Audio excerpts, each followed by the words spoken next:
everybody. Welcome to our brand new podcast called What the Trek. On this podcast, we're going to talk about every episode of the original series, Yippee! Star Trek TOS.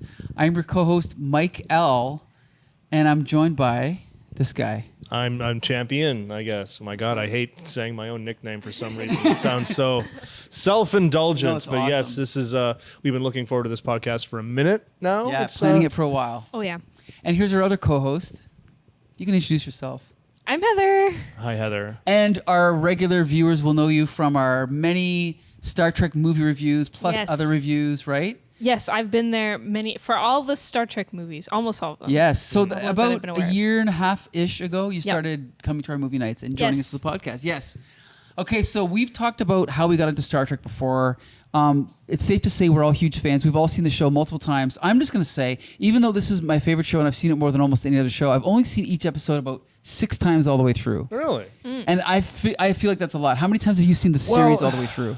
First of all, 6 times all the way through for you, that seems like nothing. Sounds like just scratching the surface. I mean, from what I understand, you've probably watched Night Shift twice today. Oh, that's true. Yeah, some things, there's rare exceptions. Yeah. So 6 times for each episode. That's not at all excessive. I've probably watched, and I mean, like, I don't mean watching it like I'm going to sit down and watch it like this multiple times. But I put it on and then I do other stuff. Sure. Okay. If you count those that often turn into me actually sitting and watching, I've probably watched the entire series 50 times. 50. Whoa. 50. I haven't kept track like that. Like, I've definitely walked. You don't have just a ballpark. You don't Just have a total list with ballpark little for me. check marks like I do? No. Okay. No. I mean, I've watched through it, like, episode by episode, like, at least once, I think a couple of other times. But, like, after that, it's a lot of, like, picking and choosing and stuff. When I was in high school, Netflix allowed you to, like, download TV episodes to watch online. So I often download an episode to watch, like, during one of my breaks or something, and I just be like, I'm gonna watch this episode. And I download it. So there's some episodes that I've seen much more than others. You know what? That's a good point. And I'm gonna revise. Like, I'm gonna average it out to say about 50 times an episode, but that factors in the fact that I've seen the Doomsday Machine probably 700 times. And I don't think I've ever made it through Cat's Paw. I hear you on that. I hear you. There's some that I've maybe watched twice, and some that I've watched literally 700 million times. You're familiar with this strange quirk I have that I cannot watch an episode in isolation of any show. So when I watch the series, I just cycle through it. Yeah. But the weird thing is that when I was recording them off TV, I would miss episodes. So some episodes I've seen 6 or 7, some I've seen once.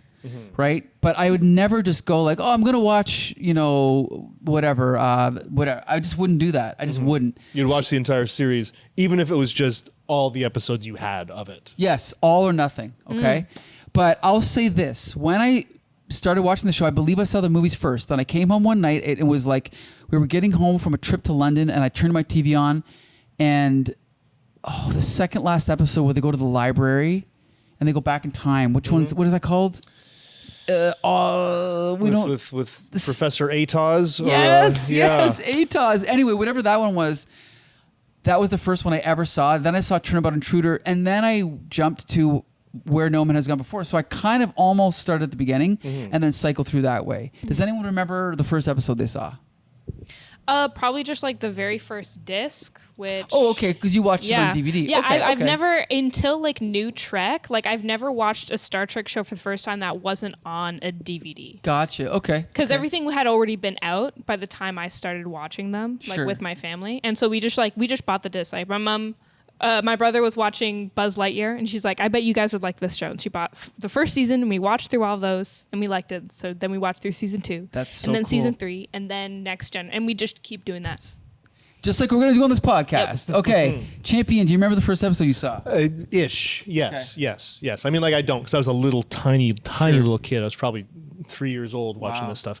And the first episode that I remember actually seeing, ironically, was Cat's Paw.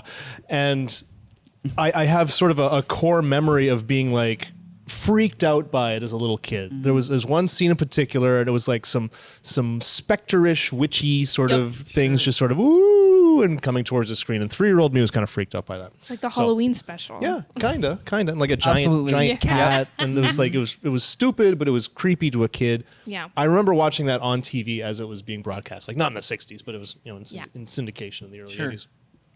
The first episodes that I remember really getting into would have been Balance of Terror. Yes. And The Corbomite Maneuver. Oh, yes. And that was because my dad had recorded a bunch of these on VHS, and those 2 episodes were on my favorite Star Trek. Sure, okay. So I watched that as a little kid over and over again. Okay. So today we're going to start with the production. We're going in production order on this podcast. So we're starting with The Cage. Now, something Joshua Mervell did not know is that The Cage was not shown on TV until like 1987, I think.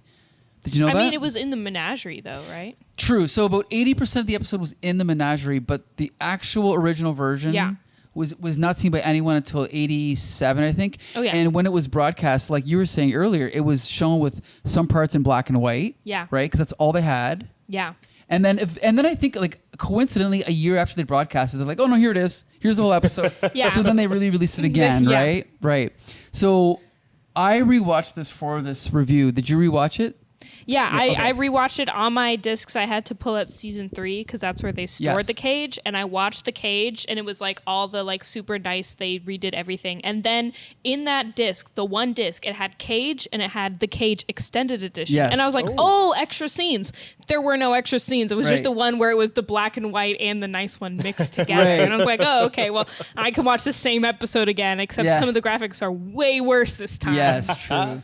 And then Gene Roddenberry doing his introduction. Yeah, right? he talked Right. about it. He was like, yeah, I like pitched this cowboy show and they gave me a bunch of money and then I Right. made something else and they got mad at me. So yeah, apparently the network did not like the fact that it was too cerebral, not enough action, blah blah blah. They didn't like the fact that there was a woman as the second in command. Mm-hmm. Yeah, which Right. apparently a lot of other people, like a lot of test audiences, didn't like it either. Like apparently they got letters from like other women of the time who Sure. like. The thing that Gene Roddenberry says is that he got a lot of responses of being like, "Who does she think she is?" 100%. Which is crazy, especially because I loved it. I was like, "Oh my god!" Like number one, like. And I mean, when she's it comes right down to it, the first thing that happens to her is that the captain tells her, "No, you're staying on the ship." Yeah. Yeah. Right? No, you're not coming. You sit there. And he also, okay, we might as well jump into it. He also makes a comment about being uncomfortable with women being on the bridge, right?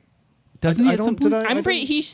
Something like that. Yeah, he says something like that. And it's like, okay, it's baby steps. Like, okay, I know. 1 step forward, 2 steps back, but at least they were trying. well, at least they had those baby steps. Yeah. Though, you know what I mean? Like Yeah. they really had to fight tooth and nail for like every like tiny insignificant grain they got. So we should say in the for those that don't know, in The Cage, they cast Jeffrey Hunter as Captain Pike, Leonard Nimoy as Mr. Spock, the only actor who is in the regular series, Majel Barrett. Barrett, I believe. Majel Barrett as number 1, who went on to marry Gene Roddenberry, and who we know as Luoxana Luoxana Troy, Troy. Yes. as well as the voice of the computer, right? Well, also Nurse Chapel. Yes, you're right. Yeah. So and this is the thing that's not confusing, but I remember, looking through, like they actually have a list of like how many episodes each actor appears in. Spock is the most, then Kirk, then McCoy probably. And if you get down to the bottom, I think Nurse Chapel appeared in more than, what's his name? Chekhov. Because he was Yeah. only in... Season 3. Right. Yeah. So she was definitely in more. She might have even been more in like maybe Sulu. So Yeah. really, when they made the movies, it was like an arbitrary choice. They could have put her in the movies, right?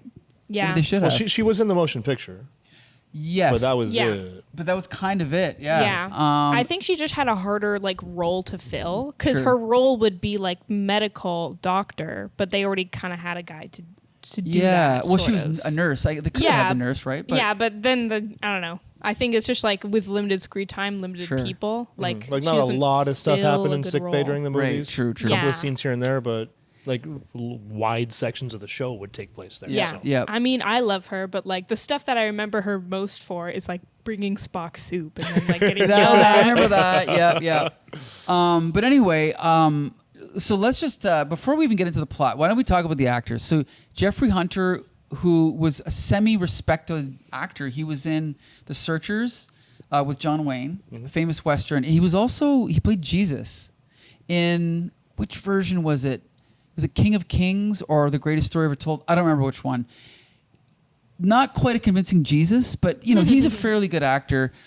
Personally, I found that he was fine, but when you're comparing it to William Shatner, not nearly he no humor, no charm really. Yeah. He was kind of just stern and almost rude and humorless. What did you think? Well, also they bring up, and I'm sure it's more for the plot, but like the first sort of like private, intimate moment with him, he's like having his doctor's appointment, and he seems extremely disillusioned with like Captain, and he's like, I don't want to do this job anymore. He's like, I just want to settle down. I'm gonna go back to Earth. I'm gonna have a cottage and a horse, and I'm gonna settle down. So like my first impression is this guy doesn't like his job. Like he doesn't like being the captain. It's like, okay, great. Versus Captain Kirk, who's like, this is my life. That can work, right? Like Deep Space Nine, the very first episode of that is all about Commander Sisko. He doesn't want to be where he is either. That's true. But I think it's more to the point that there's no humor. There's no joy to anything that he does, and it never comes around. Like he never. Towards the end of the episode, it's like he still doesn't care.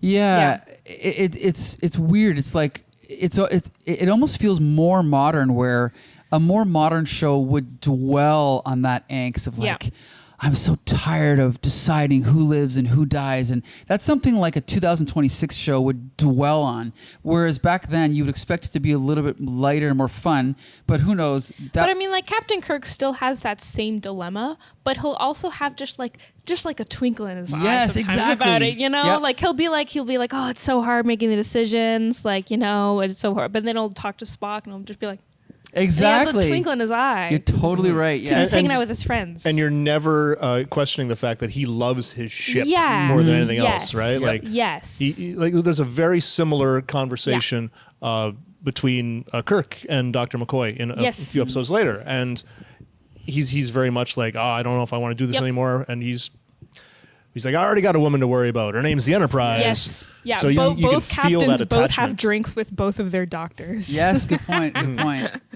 And so, okay, now with this doctor, do we know who played the original doctor? No. But so while Heather's getting her phone out, he was okay. Mm-hmm. But again, when you know that DeForest Kelley is coming as Bones McCoy, right? I know. I'm like, that's not my McCoy. No. Yeah. He was probably the least worst of the original cast. Like, if I were to rate them, obviously Spock, there's no question. Then number one, and then Pike, and then the rest. Like, the Doctor was like semi-memorable. The rest completely forgettable. So the Doctor was named Phil Boyce, and he was played by John Hoyt. Okay, I don't have my reading glasses on. These are my driving glasses. Hoyt. Okay, but he was okay. He was okay. Yeah, he was fine. He was fine. Again. He gave a medically prescribed martini, which is fun. He said something. But the devil you put in there, ice. That's that old 60s humor. Like, I've watched like every John Ford Western, and back in those days, it was like, how we have like stoner humor? Back then, it was all about drinking. Like, it's so funny they're drinking alcohol. Okay. But he said something about like people are more inclined to tell their bartenders things than their doctors. There's some good lines. People tell their bartender things, never tell their doctor. Yes. So we should say the plot of this episode is the Enterprise is flying through space. They get I don't remember, was it a distress call or was it a warning? It was weird. It starts off, they're flying, the alarms are going off, and they're like, the deflectors aren't stopping it. Yeah. Could it be this? Oh, no, the screen's working, everything's fine. And there's this just whoop, whoop, whoop for 5 minutes as the screen keeps going weird. Like, what is it? I don't know. And then it's an old style radio wave. Oh, you're passing through a radio wave. Yeah. And it's a distress call. Destroying your ship. But for whatever reason, they're like, is it going to kill us? Yeah, we don't know what it is forever. It's like, oh no, it's just the radio. Somebody left the radio on. Right. And then they go down to this planet, and basically they first run into this colony of people. They eventually go down to the planet. At first, they have the conversation. He has the conversation with the doctor. He's like, "Are you going to go? Like, I'm not going to go. Without signs of survivors. No, we're not going to go check it out." Yes, that's right. He's very dismissive. He's like, "We're going to take care of our own injured and wounded first." That's which I thought that was very interesting because Kirk would always rush. We have to go. But no, it wasn't until they got indication that maybe there are survivors that he's like, "Oh, maybe we'll check it out." Yeah. So then, but you're right. We'll talk about the differences, but that's a strange thing that would never happen in the regular show. That type of pacing. Yeah. Like we're going to spend 5 minutes on this radio signal, then 5 minutes not going down. Like in the regular series, they would just beam down and let's go. I'm pretty sure they guns also had a-blazing. like this like weird travel, not monologue thing, but they were like when they decided to go to the planet, they were all looking forward and they had this like stars like going past them. They had like a travel scene. Yes, like double exposed shots. Yes, that was interesting. Yes, you're totally right.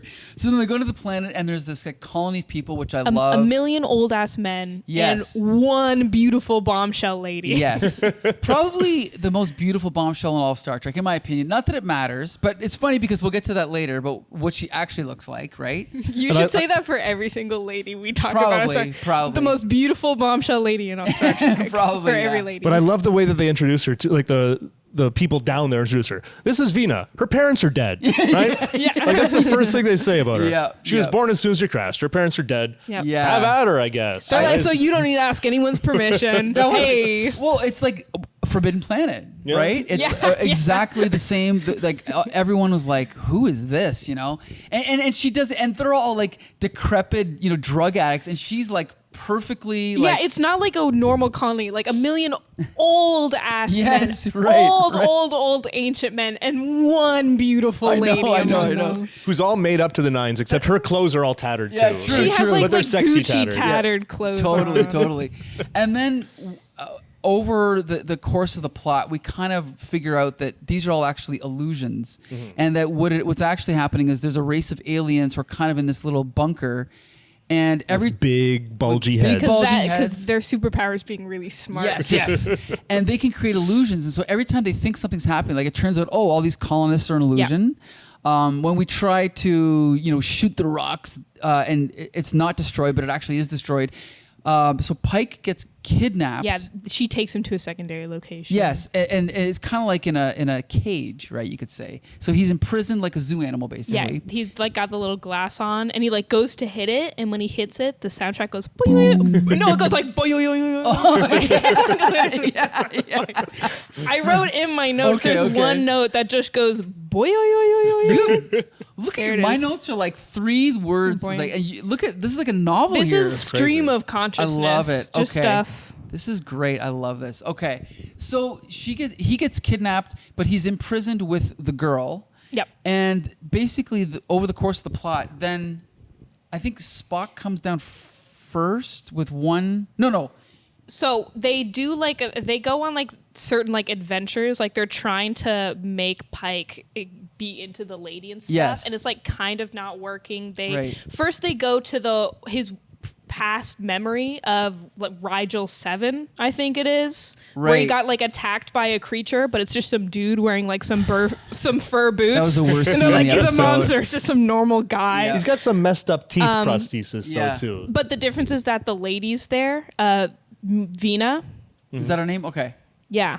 Vina is there, and he's like, oh, that's different. But that doesn't sort of endear him to her necessarily, and so they do another image where they're on Earth and something, and there's like a little picnic. Instead of this like big ball gown, she's wearing a little pink gingham outfit. They're having a picnic. And his horse is there. They've got a horse there, Tango. and no William Shatner.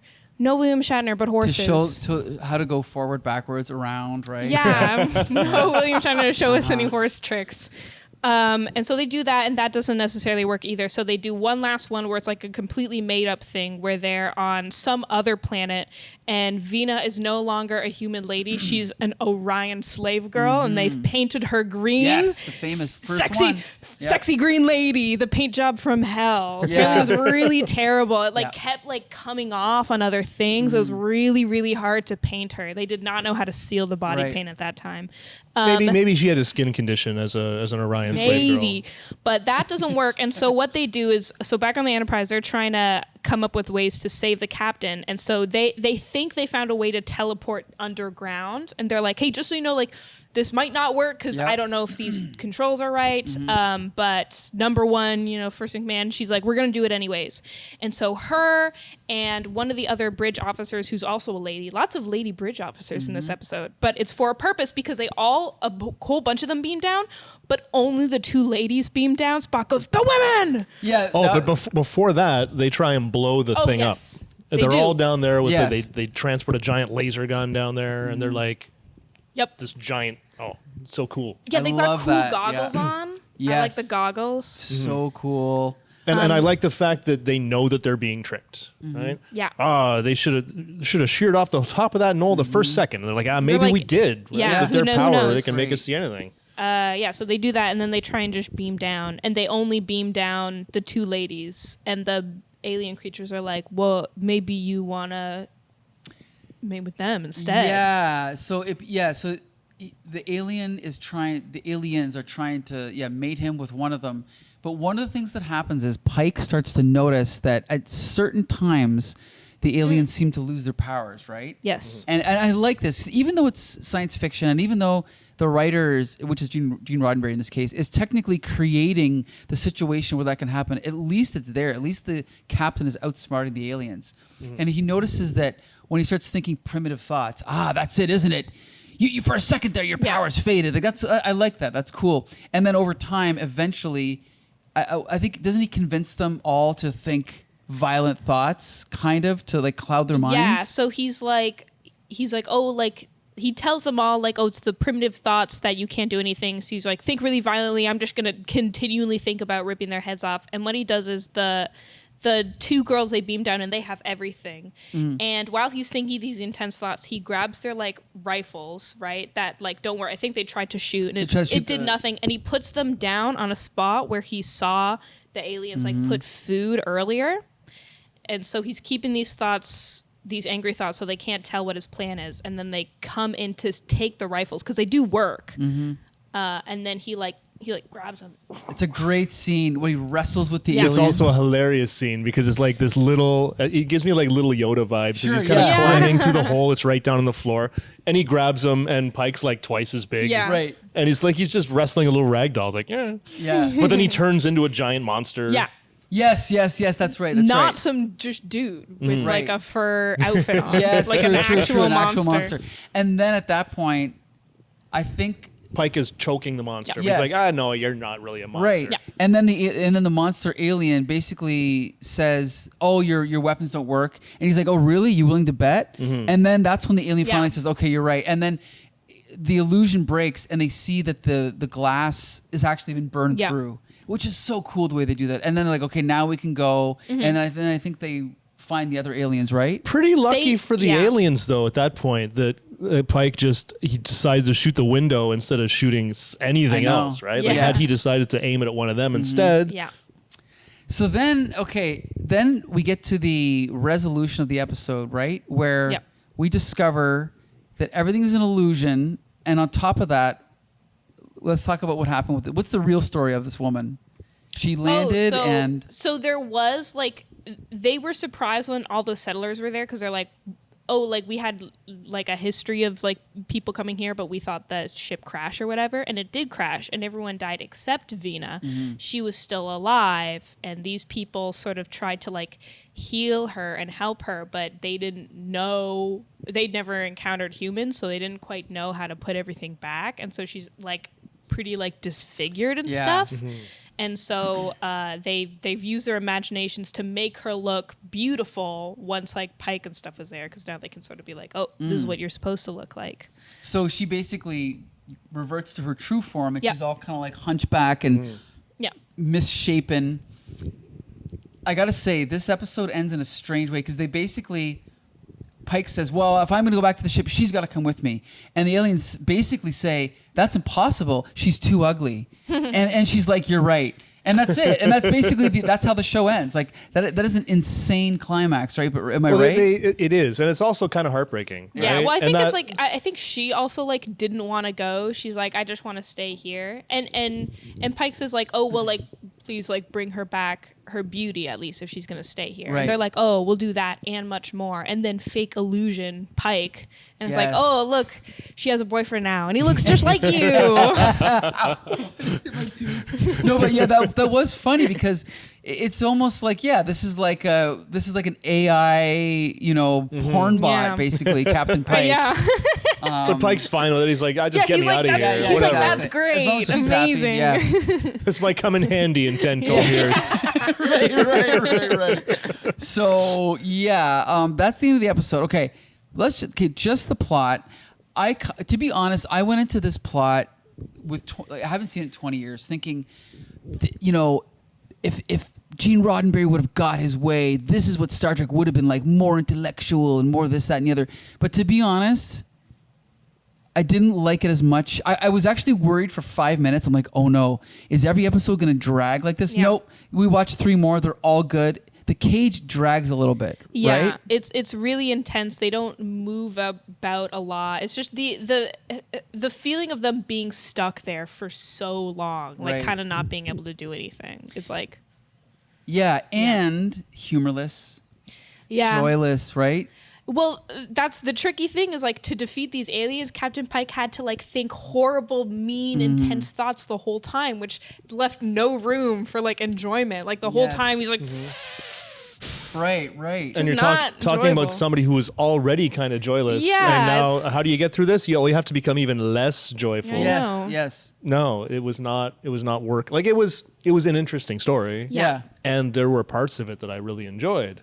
But you can't yeah, you can't vibe it's funny. with this The most guy. joyful one in this episode was maybe Spock. Spock. I agree. With That's his the, big, when he's like they walk by the blue plants, the blue plant, that are and he's just singing, like and he And he smiles smells so joyfully. crazy, right. Smiles so joyfully. Well, so what happened was like they switched the personalities of number one Right. and Spock, because originally like they've made lots of references to number one. They're like, oh, like she's emotionless, like she's an iceberg and stuff, and, Yes. but she's just a normal person. It's like, oh, she has no emotions, which I think also did not help audiences not be endeared to her. Do you know what I Good mean? point. If you Yeah. had like one lady, I think like if you made her so that she like was super emotionless and like didn't show anything, it's like, well, that's a little hard to endear yourself to her, especially in those times. So they switched the personalities. They gave Spock this unfeeling Right. thing.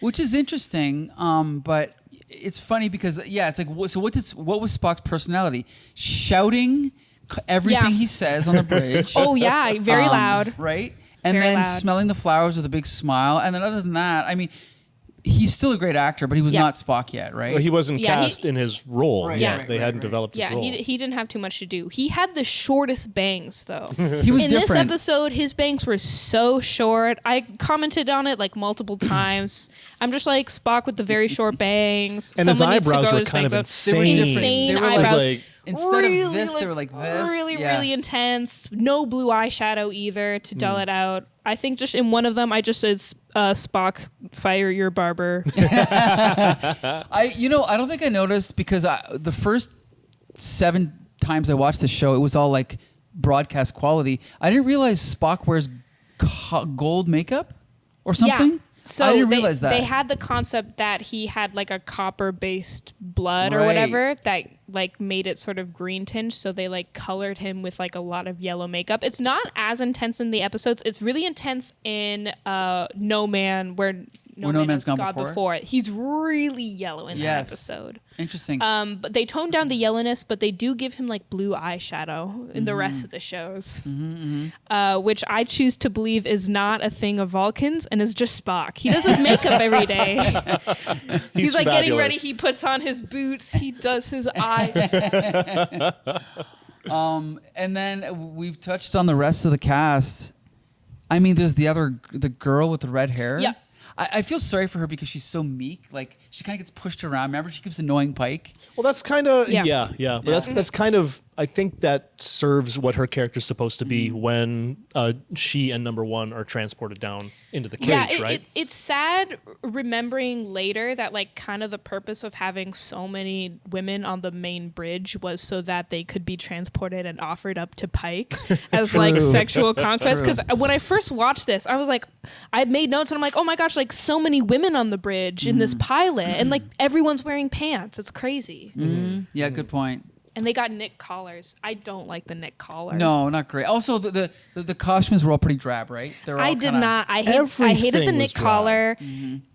Boring beige. Yep. I like wrote down beige outfits, and they had away mission jackets that also I wrote like ugly jackets for away mission. I like the goggles though. Goggles were awesome. Cool. They had like loungewear in the halls. There's one scene where people are just walking through the halls and they're just like in casual outfits. I'm like, what? On the Enterprise? Right. I mean, I can't remember which episode was which, but I remember noticing stuff like that. Also, I love the gooseneck displays in the control room and on the bridge. And on the bridge. Oh, I love yeah. that. I love that. I love the big triangular television that's in Captain Pike's quarters. It's like a big wooden TV, but it's a giant triangle. Okay, it's the most mid-century Awesome. modern TV The I've ever seen. communicator in the pilot it wasn't like this. It was like clear plastic. It was different. Yep. And then they zoom right in on it when he's done, so that you know, like this is a thing They're he like, talks into. Look at our prop. We Yeah. spent so much money on this. From the get-go, they had obviously going to change because I think there was like a 1 or 2 year gap, right, before they did the second pilot. This is the original air date, so I don't know when they made it. Yeah, The mission start date is also unknown. I was going to say might the have been mission 60 start dates for all. I think 64. I think it was filmed in 64, and then the regular series didn't start till 66. Yeah. So there might have been a gap till 65 when they shot the second pilot. Yeah. And they redid a whole bunch of the bridge as well in between. You notice how gray and drab the bridge Yes. was until somebody noticed. Wait a second, we all Should got be color more televisions colorful. now. Let's put some red into this. Yeah, I'm so glad they did that. Oh yeah, we'll talk about that when we get to the next episode. Yep. But okay, the rest of this cast, I don't remember any of them. They're all pretty dull, right? Yeah. So I'm glad that they replaced them all. As far as now, here's the ultimate question: if Jeffrey Hunter would have continued as Captain Pike, would Star Trek have the status that it does today? You know what the big thing for me is the chemistry between obviously all of the crew, but like especially that main three of Kirk, Spock, and Bones. And Pike just does not have that chemistry with like anybody on the ship so far. Maybe the agree. Doctor, but like even that, like it's whatever. This Doctor is not as sassy as my Doctor. Yeah. Yes. If this show, a show is not just about plots; it's about characters. And this show, you would not tune in every week to see these characters, right? Yeah, and it's not like, oh, it just needed a second to like get its feet, because even in the next pilot, like one of the first couple scenes with like Kirk and Spock, they're playing chess, and they're already and they're already on it. Spock's like, I'm gonna have you checkmated in one move, and then he doesn't, and Spock's like, yes. Oh, like I that's agree for with later, you. but You're totally right. People always make this excuse, well, it doesn't get good until season 3. No. To be fair, TNG. But at the same, like this show, it was good. Even the first episode, even though it has some flaws, it was good. Yeah, no, I agree. The cast was not. I mean, Captain Pike has none of the charisma that Captain Kirk has. None. None of the chemistry with Spock. There was some chemistry between him and the Doctor, but it was like a low energy, a couple old dudes just talking while they're drinking. Yeah. I don't want to see that. I like the idea of having the female like number 1 second in command, but I think it was a poor choice to make her like super blank emotional, like non-emotional, because it's like, well, we're already having trouble finding connections. In a perfect world, if we would have had Spock as a Vulcan and then number 1 with more of a personality, it would have been great to have her on the bridge, because for the first 2 seasons there was no regular in Chekhov's spot, right? Yeah. So it would have been cool to have her there maybe. That would have been cool, right? Yeah, no, I agree. Yeah. And as we learn, as the entire franchise, Majel Barrett's a fantastic actor. Oh, Yep, yeah. Yep, she's great. Yeah. So she was a great choice for that role. They just didn't write her properly. True. And we'll have other characters poorly written later, but we'll get to that. Okay, so we got a lot of episodes to talk about. Is there anything else we want to say about the cage? They got. I know that you got shiny, sparkly uniforms because we're in outer space. Oh, beautiful matte painting. I want to talk about when they went to Rigel 7. Beautiful matte painting. Yes. I want to point out every time we have a beautiful matte painting because some of them are so good, and this one was a real stunner. I totally agree. Yeah, no, the art was great. Yeah. The art was great. The sets were great. They improved on a lot of the ship sets with extra color as the series continued. But for a first episode, wonderful. Yeah. And I'll talk about this more as we go, but the key difference with this show, and it's taken me a while to realize, the writing might be equal or better with TNG and DS9, but with the original series, the key for me is the lighting, the music, the special effects. They are hypnotic. They create a dream world, right? Yeah. Like you are transported to another place with this show. And even this first pilot, it has all that. Like, not all of it, but it has the special effects. It has, these first 4 episodes we watched, it's like every new emotion has a different cue. Even if they reuse the cues, it's like now it's action, now it's happy, now it's scary. It's funny how like you genuinely don't get tired of it. Right, you're totally right. It just does stick in there. And whenever there's like a dramatic moment, there's that dun Bum, bum, bum, bum, yeah. bum, Oh, you bum, never bum, get bum, bored bum, of bum, it, bum. right? Yep. And then no offense, but with TNG and DS9 and Voyager, the music becomes this almost like drone. You're 100% right Yeah. about that. I can't stand, particularly with TNG. I know. The music, it almost sounds like AI music decades before totally AI music was a agree. Yeah, thing. they put a lot of effort in like the opening music because they're That like, was- oh, this is iconic, and then they like don't keep it up for everything else. I to the agree. point that when they do it right, it really sticks out. Right. Some of the best of both worlds music, for instance, Sure. where they actually put some thought into it, some new musical themes. Oh shit, this is really good. The music is matching what's happening on screen. Exactly. Instead of just being this wash. floating wash. Oh. Yeah. And that's the thing is I love TNG, but because they got things like that wrong, that's why I started watching these shows at the same time, like TNG and TOS at the exact same time, and I never fell in love. Even though TNG is one of my favorite shows and I love the writing, I never fell in love with it the same way because I remember my brother, even he noticed the difference because he doesn't watch Star Trek, but he would come in the room and see me watching TNG and be like, what is it with this soft like crap? You know what I mean?